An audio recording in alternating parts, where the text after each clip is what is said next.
Hey guys, Ryan here.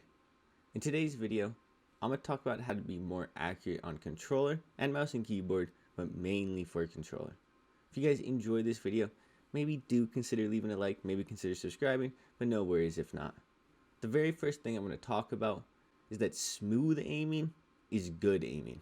The easiest and the very first thing I'm going to recommend to do to get smooth aiming is to make sure you have the right settings. So right now, if you're on controller, if you were to go to your settings and go to the aim response curve in the sensitivity area, you definitely do not want to be on standard or classic, whatever they call it. You want to be on either dynamic or linear, and this is going to make your aiming way smoother, and it's going to overall feel way better.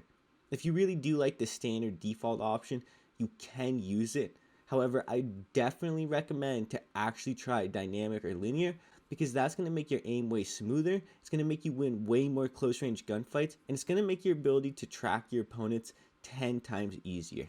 The second thing to do though is just learn to be in control of your sensitivity. This doesn't matter if you're playing controller, keyboard, or mouse, or whatever. When you watch good players play, they're obviously in control of their sensitivity, and when you watch them, it's just easy for them to aim.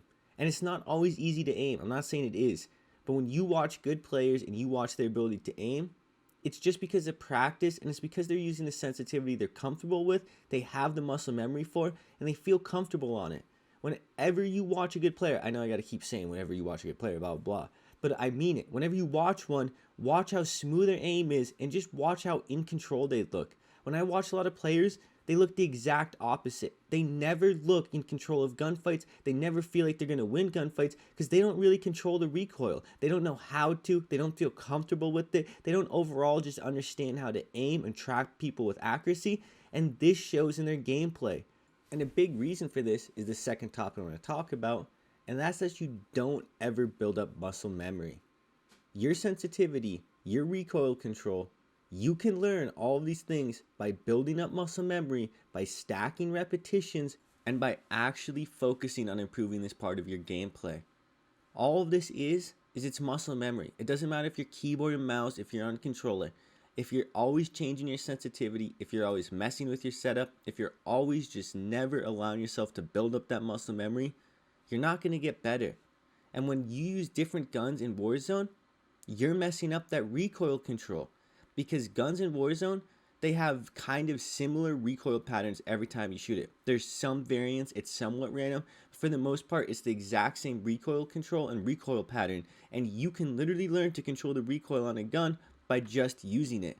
This is not some joke. This is literally how it works. If you use a gun like the AK-47 from Cold War and use it consistently, you can learn the recoil control to some moderate degree. Obviously, that doesn't mean you can just master it and get it down 100% and it's going to have zero recoil. That's not what I'm saying. However, what I am saying is you can become a more accurate player by just learning to build up the muscle memory for individual guns and giving yourself that time to learn that muscle memory. It's going to make you a more accurate player, it's going to help you win more gunfights, and it's just going to help you be a better player overall. So now the third thing we're going to talk about is you need to learn to play cracked. Now what I mean by cracked is you have to learn to play like all of those little 12 to 14 year olds playing out of their minds on G Fuel, making TikToks with their crazy movements and their crazy aim. I'm not saying you have to be like that, but if you really want to have good aim and be accurate to some degree, you need to have a level of that type of gameplay and that type of mindset.